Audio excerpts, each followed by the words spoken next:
take it very seriously when somebody finds us, when they think enough of us or they're curious enough about us to come and visit us. So when they come in the door, we definitely have a focus on engaging them, greeting them, making them feel comfortable, inviting them into the showroom, learning about their project. The staff's awesome. I'm able to just call them pretty much any time. If one doesn't answer, I call the next person in line.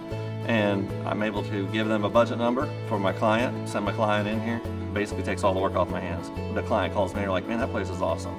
They were kind, they were nice, they sat down, they offered us drinks, we picked a product we loved, we got what we wanted, and in budget. We really try to go above and beyond, and we don't take it for granted that these people are coming to see us. They have a lot of options. They can go to a number of different competitors. So when they come to see us at ProSource, we want to make sure that they feel the love.